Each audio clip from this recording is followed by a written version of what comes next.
فاعوذ باللہ من الشیطان الرجیم بسم اللہ الرحمن الرحیم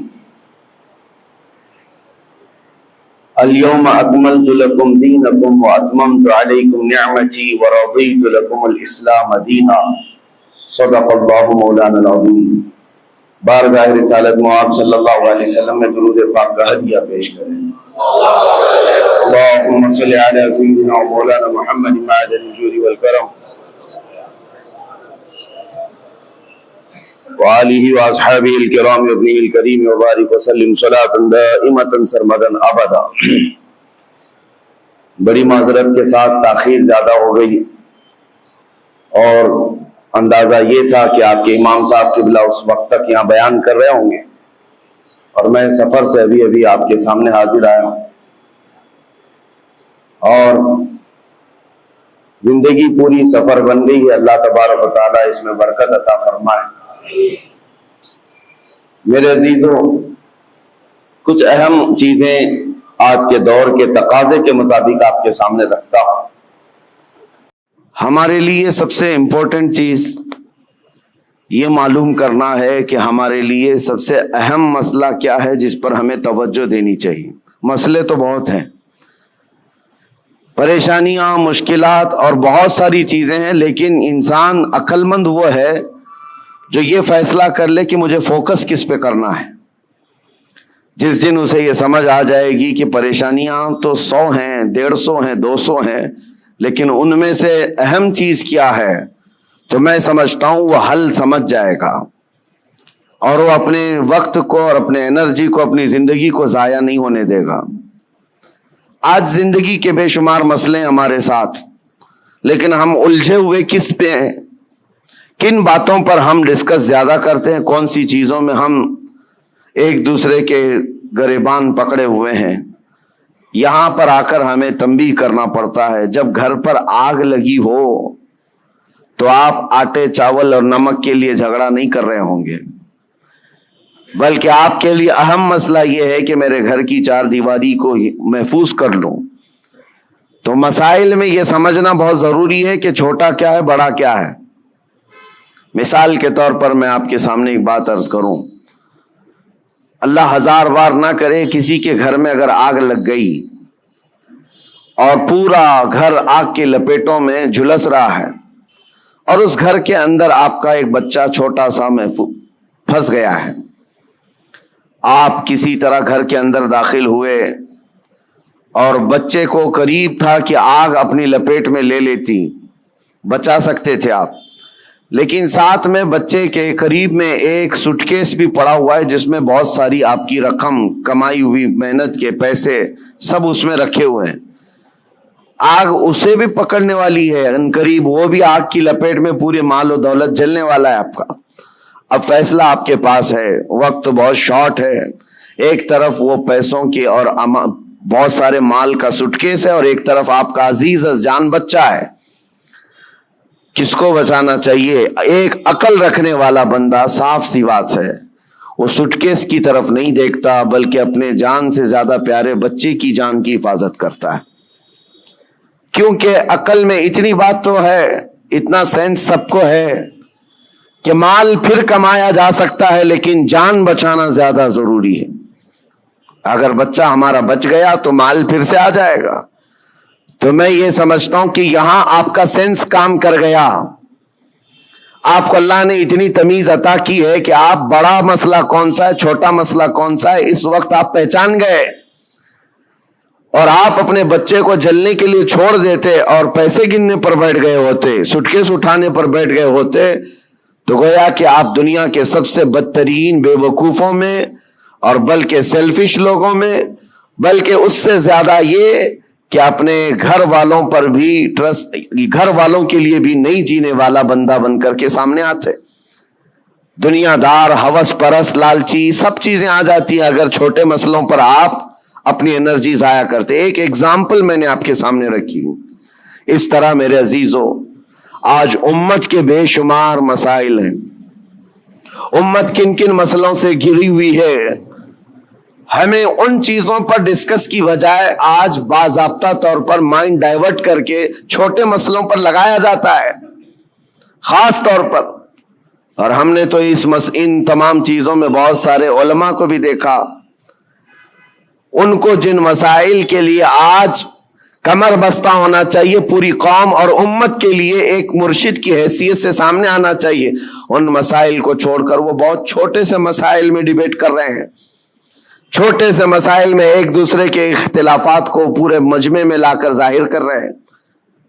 تو یہ بات یہ ہے جو سینس کے خلاف ہے۔ آج امت کے لیے مسائل کتنے بڑے بڑے ہیں۔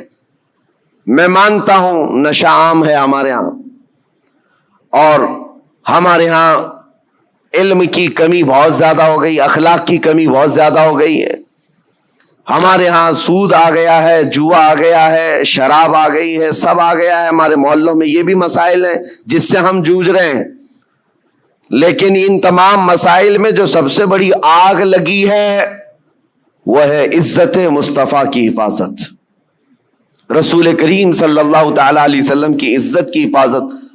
یہ سب آسانی سے ایک ساتھ نہیں ہوا، سٹیپ بائی سٹیپ ہوتا رہا۔ آج جو درندے کھل کر کے اسلام کے خلاف، قرآن کے خلاف، رسول پاک کی ذات کے خلاف بھونک رہے ہیں، یہ تمہارا لاسٹ سٹیج تھا۔ یہاں آزمائش تمہاری ہے کہ آپ مسائل میں کن مسائل کی طرف آپ زیادہ توجہ دیں گے۔ تمہارے لیے سب سے بڑا مسئلہ تمہارا دین ہے، تمہارے نبی پاک کی عزت ہے، جان ہے وہ جہان کی، جان ہے تو جہان ہے، پوری کائنات کے لیے وہ جان ہے۔ اگر ان کا نام سلامت ہے تو ہم سب کی زندگی سلامت ہے، کیونکہ اللہ تعالیٰ کا وعدہ ہے ہمارے ساتھ کہ دنیا میں تمہیں کس لیے بھیجا گیا ہے، وہ رسول پاک کی امانت بنا کر، امت بنا کر بھیجا گیا ہے۔ اگر ان کے لیے آپ سیریس نہیں ہو سکے اور چھوٹے چھوٹے مسئلوں میں سیریس بن گئے تو گویا کہ آپ وہی کام کر رہے ہیں جو میں نے اگزامپل میں دیا، مثال میں دیا۔ گھر پر آگ لگی، آپ اپنے بچے کو بچانے کی بجائے اپنے مال کی طرف دیکھ رہے ہیں۔ آج میرے عزیزو، کیا اختلافات اس قدر نہیں عام ہو گئے ہمارے ہاں تو وہ بھی معاملات ہیں کہ ماں اور بیٹے کے اختلافات اتنے زیادہ کہ دونوں کورٹ میں جا چکے ہیں، صرف چھوٹی سی بات کو لے کر۔ بیٹا کٹہرے میں اس طرف کھڑا ہے، ماں اس طرف کھڑی ہے، دونوں کے وکیل الگ الگ ہیں، اور لڑائیاں بڑے زور و شور سے، بھائی بھائی کے ہیں، بہن بھائی کے ہیں، پراپرٹی کو لے کر، اور مدتوں کورٹ میں 25 سال 30 سال گزر گئے ایک ٹکڑا زمین کے لیے، اور وہ بھی ایسا کہ کورٹ نے پوری زندگی بھر تمہیں گھمایا پھرایا، تمہاری چپل گھس گئی، جس کے لیے تم نے بڑی بڑی نفرتوں کی دیواریں کھڑا کر رکھی تھی، تمہارے لیے اس کی ایک بالشت جگہ بھی زندگی میں مل نہ سکی، یوں ہی دنیا سے چلے گئے اور مر گئے۔ تو جو لا یعنی چیزیں ہیں اس کے لیے اتنی انرجی ضائع کرنا، یہ بیوقوفی ہے۔ آج میں یہی بات کہنا چاہتا ہوں، امت کو جن مسائل کی آج ضرورت ہے اس پر ڈسکس بھی ہو، اس کے لیے لائے عمل بھی تیار کریں۔ لوگ آ کر کے آج یہ مسائل ضرور رکھیں۔ دیکھیں، آج محرم کا یہ مہینہ چل رہا ہے، اس کو آپ میری تنقید نہ سمجھیں، اور نہ ہی میں کوئی گستاخ ہوں۔ میں مولا امام حسین رضی اللہ تعالیٰ عنہ کا پیدائشی شہدا ہوں۔ الحمدللہ ہمیں ہمارے گھروں سے یہ گٹھی میں پلائی ہوئی محبت ہے، لیکن محرم کے آتے ہی جتنا ایکٹیو ہمارے محلے ہوتے ہیں، سارے جگہ پر ایک جگہ 51 دیگ کھچڑا بنا ہے، دوسری جگہ کمپٹیشن میں 100 دیگ کھچڑے بنائے، 51 دیگ 100 دیگ، ٹھیک ہے پکاؤ کھلاؤ، لیکن ایک بات میں آپ کو بتاؤں، کھلانا ثواب ہے، کس کو کھلانا؟ پیٹ بھرے ہوئے کو کھلانا؟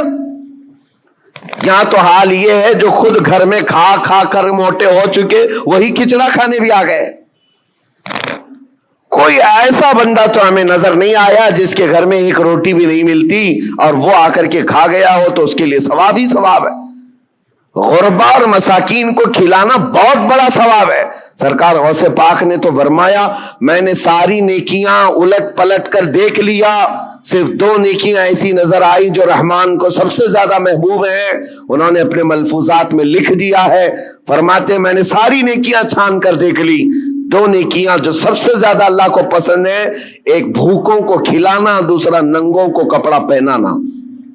لیکن یہ شرط بتائی کہ بھوکوں کو کھلانے کا مطلب یہ ہے کہ جو غربت اور افلاس کی وجہ سے کھا نہیں پاتا. میرے اس کہنے کا مطلب یہ نہیں ہے کہ امیر لوگ کھچڑا نہیں کھا سکتے, تبرک نہیں کھا سکتے ہیں. ہم بھی کھاتے ہیں, آپ بھی کھائیں, سارے لوگ کھائیں. لیکن میرے عزیزو, ہمارا کل اثاثہ لا کر کے کیا انہی ساری چیزوں پر ہی خرچ کرنا ہے؟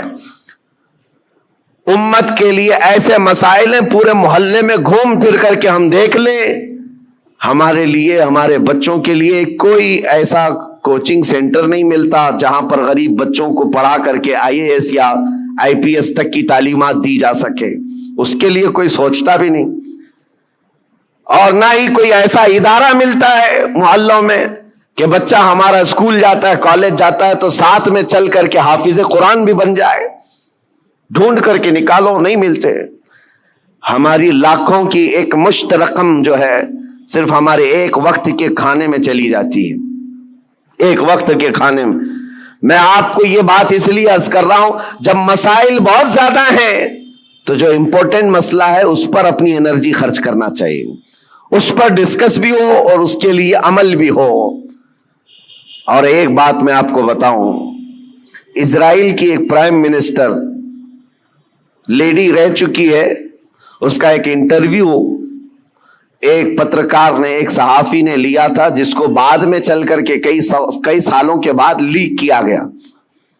اس نے انٹرویو میں جو پوچھا تھا اس لیڈی سے جو پرائم منسٹر تھی اسرائیل کی, کہا کہ آپ کی بہت بڑی مخالفت ہو رہی ہے کہ آپ ایک ایسی پالیسی پر عمل کر رہے ہیں جس سے پورا ملک جو ہے آپ کے ساتھ نہیں کھڑا ہے.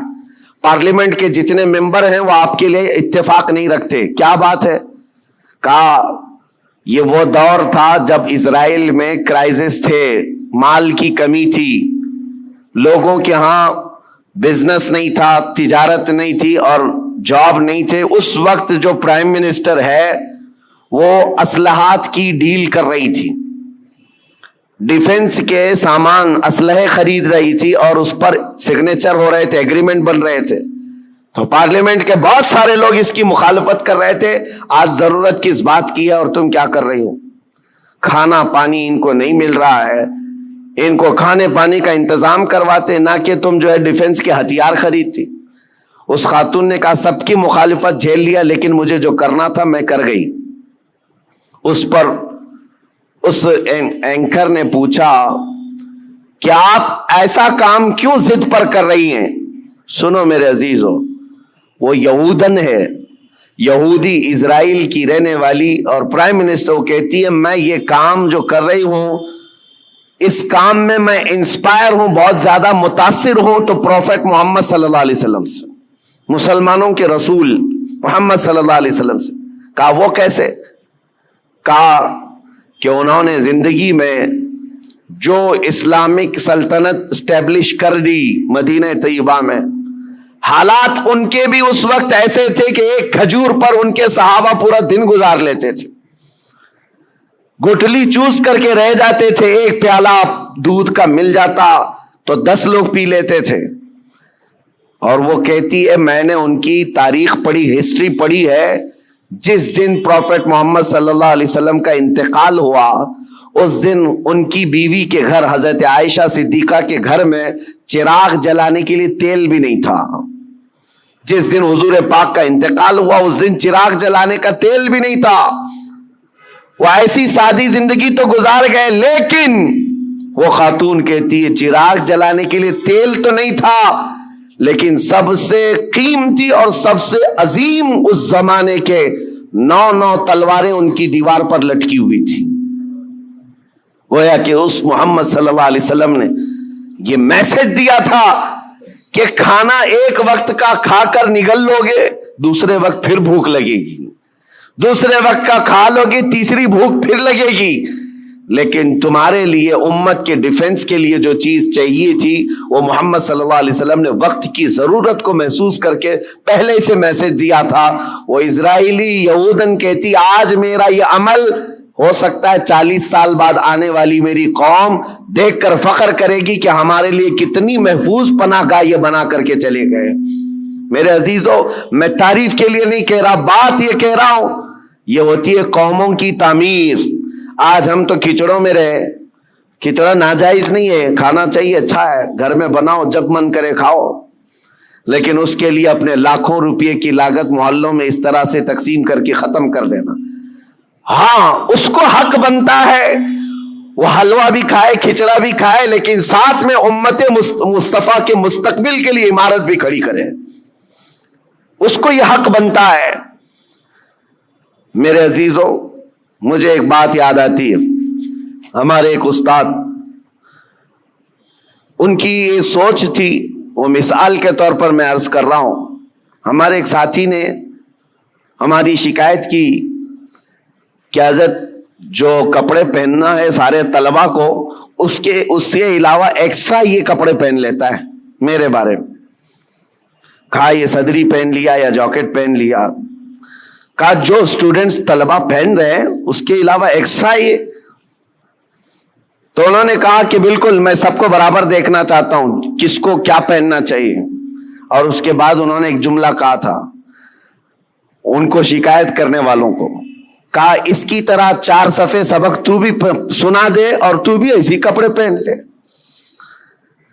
ہاں اگر کسی کام میں تم پورے اترے ہوئے ہو اور دوسرا تمہاری دیگر ضروریات بھی پوری کر رہے ہو تو کوئی مسئلہ نہیں. میرے کہنے کا مطلب یہ ہے کہ آپ بڑی بڑی نیازیں کریں، لیکن اس وقت جب امت کی مستقبل کی ضروریات پوری ہو رہی ہو پھر کھانا بھی کھلائیں، دیگیں بھی چڑھائیں، اچھا ہے، عرس بھی کریں. یہاں حالات تو یہ ہے کہ ہم یتیمی کے حالت میں آ گئے ہیں آج. میاں کتنے تو ایسے ہمارے مسلمان کپلز ہیں اپنے چھوٹے چھوٹے بچوں کو لے جا کر کرسچن اسکول کے باہر کھڑے کرتے ہیں اور ایڈمیشن کے لیے پاپڑ بیلنے پڑتے ہیں، اور ان کو کتنی مرتبہ وہاں پر عیسائی نن ہو کہ پادری ہو تانے مارتے ہیں، ٹانٹ مارتے ہیں. کتنی مرتبہ ایسی شکایتیں آئیں. لیکن کیا کریں، ایک جگہ پر مجھے خود یہ بات یاد آتی ہے. ہمارے مقتدی تھے ایک حاجی صاحب، اپنے 2 بچوں کو ایک بورڈنگ اسکول میں انہوں نے ڈالا تھا، 4تھی اور 5ویں کے بچے. سال کا 4 لاکھ روپے پے کر رہے تھے. اور ایک بار وہ مجھے ساتھ میں لے کر گئے دکھانے کے لیے کہ آئیں دکھاتا ہوں کتنا بہترین ہے، 45 ایکڑ میں بنا ہوا یہ بورڈنگ اسکول ہے، سب کچھ ہے. میں گیا تھا ان کے مینیجر سے، میں نے پوچھا کہ شیڈول کیا ہے آپ کا، بچوں کو کیسے آپ ٹریٹ کرتے ہیں. انہوں نے صبح 5 بجے سے لے کر رات کے 9 بجے تک کا پورا گھنٹے کا شیڈول بتایا. اس میں پوجا بھی ہے، یوگا بھی ہے، جاگنگ بھی ہے، سب ہے. میں نے پوچھا سارے بچے کرتے ہیں؟ کہا سب کرتے ہیں، چاہے ہندو ہو مسلم ہو، سب کو کرنا ہے یہ. اور جن کے بچوں کے لیے ہم گئے ہوئے تھے وہ سال بھر سے پڑھ رہے تھے. میں نے ان حاجی صاحب سے کہا وہ بڑے پرہیزگار ہیں، ایک نماز بھی قضا نہیں کرتے. ہم نے کہا ان کو آپ اپنے بچوں کو اتنی مہنگی پوجا کروا رہے ہیں اتنی دور لے جا کر کے. تو خیر ان کو یہ بات لگی، لیکن انہوں نے جواب میں کہا ٹھیک ہے حضرت میں وہاں سے نکال لوں گا، ہمارا ہے کہاں جہاں میں اپنے بچوں کو ڈال دوں. یہ بھی تو سوال ہے، یہ بھی تو سوال ہے. ہم نے اپنے مستقبل، اپنے بچوں کے مستقبل کے لیے کوئی لایا عمل بنانا ہی چھوڑ دیا ہے. فکر کرو میرے عزیزو، آج ضرورت اس بات کی ہے. میں تو یہاں جب بھی آتا ہوں ہر بار آپ کے اراکین صدر صاحب بیٹھتے ہیں، اکثر یہی پلاننگ کرتے بھی رہتے ہیں کہ یہاں پر کچھ نہ کچھ کام ہونا چاہیے. لیکن یہ صرف پلاننگ میں ہی رہ گئے تو ہماری عمریں بھی پلاننگ میں چلی جائیں گی. کر جاؤ کچھ نہ کچھ، اس لیے کہ ہمارے بچوں کو جو پھل ملنے والے ہیں وہی انقلاب لائیں گے. اور الٹریسٹی اتنی بڑی ہوئی ہے، آپ جو دیکھ رہے ہیں نا ماحول کی خرابی. اکثر آ کر جو شکایت کرتے ہیں بچے نشہ خور ہو گئے، ماں باپ کے نافرمان، سب بہت کچھ ہے، لیکن سب کا علاج یہ ہے کہ ان کو علم دین اور علم دنیا سے روشناس کرائیں. اس لیے کہ علم تہذیب لاتا ہے، اخلاق لاتا ہے، اور علم نہ ہو تو جہالت کے پیٹ سے سب برائیاں جنم لیتی ہیں. ہر برائی وہ کر جاتا ہے جہالت میں. اور آج حالات ایسے ہیں کہ دوسری قومیں ہماری طرف دکھا کر کے یہ تانا مارتی ہیں. ابھی کل رات میں جس علاقے میں تھا لکھنؤ کے قریب، اور صبح لکھنؤ سے میں ابھی آ رہا ہوں، گئے پورا علاقہ مسلمانوں سے بھرا ہوا ہے.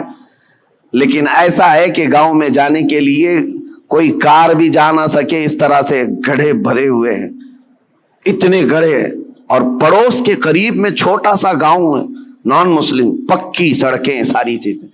اس پر بات کریں تو لوگ یہ کہتے ہیں یہ تعصب ہے حکومت کا، ان کے ہاں یہ سب ہو جاتا ہے، ہمارے ہاں نہیں ہوتا ہے۔ میرے عزیزو، ہر جگہ ایسا نہیں ہوتا۔ بات صرف یہ ہے کہ تم نے جینے کا سلیقہ خود ہی بنا لیا ہے اپنے دماغ سے کہ ہمیں رہنا ایسی ہے۔ ہمارے محلوں میں، ہمارے گھروں کے سامنے کوڑا کرکٹ کا ڈھیر پڑا رہے، کسی کو فرق نہیں پڑتا۔ ہم نے تو خود ہی مائنڈ بنایا ہوا ہے۔ علم آئے گا تو اخلاق بھی لائے گا، تہذیب بھی لائے گا۔ آپ مدینہ طیبہ جا کر کے دیکھیں، آج بھی الحمدللہ دنیا کا سب سے حسین، ویسے عقیدتاً تو ہے ہی، لیکن ظاہراً بھی جا کر کے دیکھیں تو اس سے پاک و صاف شہر نہیں ملتا۔ یہ نبی پاک صلی اللہ تعالیٰ علیہ وسلم کی وراثت ہے جو ہمیں وہاں آج بھی نظر آتی ہے۔ ارے گلیوں میں چلو تو بھی خوشبو آتی ہے۔ یہ صرف عقیدت اور روحانیت کی بات نہیں کر رہا ہوں، انہوں نے خوشبو آرٹیفیشیل بھی بنا کر کے رکھی ہوئی ہے کہ کوئی گزرے تو اس کو یہاں کہیں مہک نہ آنا چاہیے، کیونکہ مدینے آئے تو بندہ یہ اخلاق لے کر کے جائے کہ میرے نبی پاک صلی اللہ تعالیٰ علیہ وسلم صفائی کے لیے اور کس قدر اپنی امت کو پاک کرنے کی فکر رکھتے تھے۔ آج یہ سب مسائل پر ہمیں انرجی لگانے کی ضرورت ہے، لیکن ہم کن چیزوں پر پڑے ہوئے ہیں؟ ہم تو چھوٹی چھوٹی سی باتوں پر، ارے 2 گھڑے پانی اگر ہم کو نہ ملے تو ہم تو پینچے چڑھا کر کے جھگڑے پر آ گئے ہیں۔ ہم کو اگر چھوٹی سی زمین کا مسئلہ ہو تو ہم 25 سال بھی لڑنے کو تیار ہیں۔ یہ مسائل نہیں ہے۔ اور اسی طرح سے جو سوشل میڈیا پر آج مناظرے کا اڈا بنا ہوا ہے، ایک جماعت اس جماعت پر، اس جماعت کو اس جماعت پر، اور ابھی ایک مولانا صاحب نے مجھ سے شکایت کیا، کہا کہ کچھ لوگوں نے ہمارے خلاف ایسا بیان کر دیا کہ اس مسجد میں نہ جائیں، یہ امام صاحب کے پیچھے نماز نہیں ہوگی۔ ہم نے پوچھا کہ کیا ان کو تکلیف کس بات کی ہے؟ کہا وہ ایسا ہے کہ سلسلے کی لڑائی ہیں، وہ دوسرے پیر صاحب کے مرید ہیں، ہم دوسرے پیر صاحب کے مرید ہیں، لیکن اس سلسلے کی لڑائی سے ہم نے پوچھا کیا وہ سنی ہے؟ کہا وہ بھی سنی ہے۔ آپ سنی ہیں؟ آپ بھی سنی ہیں، اور دونوں اعلیٰ حضرت کے شہدائی ہیں۔ کہا پھر جھگڑا کس بات کا؟ کہا نہیں، وہاں سب میرے خلاف ان لوگوں نے یہ بات کر دی ہے کہ ان کے پیچھے نماز نہیں ہوگی اس لیے کہ یہ اشرفی ہیں، یہ فلاں ہیں۔ میں نے کہا یہ تو غنیمت ہے ان لوگوں کو، سوچے عیسائی تو نہیں ہے۔ اتنا تعصب بھرتا ہے تو جہالت سے بھرتا ہے۔ اور کن مسائل پر آج تم لگے ہوئے ہو؟ یہاں تو پوری آگ لگانے کے لیے درندے کود رہے ہیں اور تم اپنے آپس میں گریبان پکڑے ہوئے ہو۔ کیا آپ کو پتا نہیں ہے ہماری پوری جینوسائیڈ کرنے کے پلان بنے ہوئے ہیں، نسل کشی، نسل ختم کرنے کے معاملات چل رہے ہیں۔ ہماری پوری ناگرکتا، ہماری سٹیزن شپ ختم کرنے کی بات، آئندہ چل کر کے ان کو ووٹنگ پاور تک نہ رہے، یہ پلان ہے سب چیزیں۔ وہ سب چیزوں کو چھوڑ کر کے ہم تو کن مسائل میں الجھے ہوئے ہیں۔ اسی لیے کسی نے کہا، اگرچہ محاورہ ہو، تاریخ سے اس کا تعلق ہے یا نہیں، لیکن یہ بات مجھے لگتی ہے کہ بغداد میں جب ہلاکو حملہ کرنے آیا تھا اور پورے بغداد کی اینٹ سے اینٹ بجا دیا تھا، تباہ کر دیا تھا اس نے، پورے بغداد میں 2 لاکھ سے زیادہ لاشیں بچھائی گئی تھی بغداد شہر میں۔ لیکن یہ ایک محاورتاً یہ بات کہی جاتی ہے، جس وقت ہلاکو بغداد پر حملہ کرنے آیا ہوا تھا اس وقت 2 جگہ جماعتیں مناظرہ کر رہی تھی مسواک کے بارے میں، 4 انچ کی ہونی چاہیے کہ 3 انچ کی ہونی چاہیے۔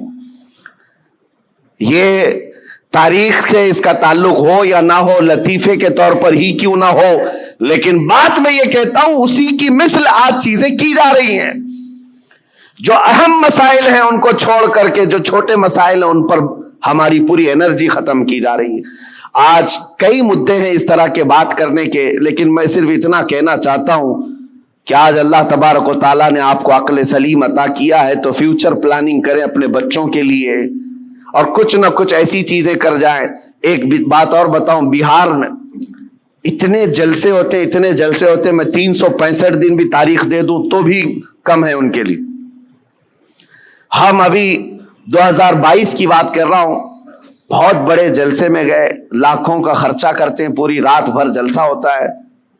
ایک رپورٹر تھے جنہوں نے اینالائز کیا تھا وہ میرے پاس ایک رپورٹ لا کر کے بتایا کہ حضرت پورے سال بھر میں ایک ہی اسٹیٹ بہار میں 4000 جلسے ہوئے، 4000 جلسے، اور وہاں کے رات بھر چلنے والے جلسوں کو میں نے بہت قریب سے دیکھا ہے کہ اس قدر وہاں پر اہتمام کے ساتھ جلسے کرتے. میں جلسوں کا مخالف نہیں، ٹھیک ہے، دین پھیلانے کا ایک ذریعہ ہے، لیکن ہوتا کیا ہے، انہوں نے کہا کہ کم از کم ایک جلسے میں 5 لاکھ روپے خرچ ہوتے ہیں، اس سے کم نہیں، بلکہ زیادہ سے زیادہ ہم نے دیکھے 10-10 لاکھ 15-15 لاکھ ایک رات کے جلسے میں وہ لوگ خرچ کرتے ہیں.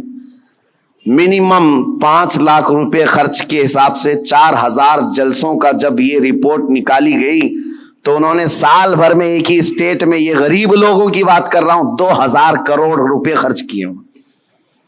2000 کروڑ روپے راتوں میں یہ خرچ ہوئے ہیں. لوگوں کو اگر ایسا لگتا ہے کہ میں جلسوں والا آدمی، مقرر آدمی، روزانہ ادھر ادھر گھومتا ہوں، میں صاف آج اعلان کرنا چاہتا ہوں میرے عزیزوں، میں ایک جگہ بیٹھ کر کے جو پیغام پہنچاتا ہوں، اللہ کا فضل ہے لاکھوں اس کو ویسے ہی سن لیتے ہیں. بہت بڑے اسٹیج لگانے کی، کانفرنس کرنے کی ضرورت نہیں، اور نہ ہی میری کوئی خواہش ہے، اور نہ ہی میں کہیں پر نذرانے یا لفافے طے کر کے جاتا ہوں، میرا معاملہ ہے نہیں. لیکن دل دکھتا اس بات پر ہے 2000 کروڑ روپے سال بھر میں ایک اسٹیٹ کے اندر خرچہ ہو گئے. ٹھیک ہے، دین پھیلانے کے لیے آپ نے کیے، لیکن دوسری طرف آپ پورا ڈھونڈ کر کے نکالو، مسلمانوں کے لیے ایک یونیورسٹی بھی نہیں ہے پورے اسٹیٹ میں، ایک بھی نہیں ہے. اور ایک چھوٹی سی جماعت جو 0.5 میں جن کا پرسنٹیج آتا ہے ہندوستان میں، وہ ایسے دھرم کے لوگ جن کی تقریباً 11-12 یونیورسٹی ایک ایک اسٹیٹ کے اندر یا پورے ہندوستان کو ملا کر، یونیورسٹی کی بات کر رہا ہوں، چھوٹے کالج کی بات نہیں کر رہا ہوں. تو کیا یہ باتوں پر مجھے رکھنا نہیں چاہیے؟ یہ کوئی میں لفاظی نہیں کر رہا ہوں. کہاں تمہاری رقم جا رہی ہے اور کن مسائل پر انرجی خرچ کر رہے ہو؟ رات کا جلسہ ہو تو گیا، صبح ان کو پکڑ کر کے پوچھو تو یاد بھی نہیں کیا بیان ہوا کیا نہیں، ہاں ہو کرتے رہے، 8 دن کے بعد پورا ہی بھول گئے. پھر کیا بہت بڑا کام کیا دین کا، کون سی تبلیغ کیا؟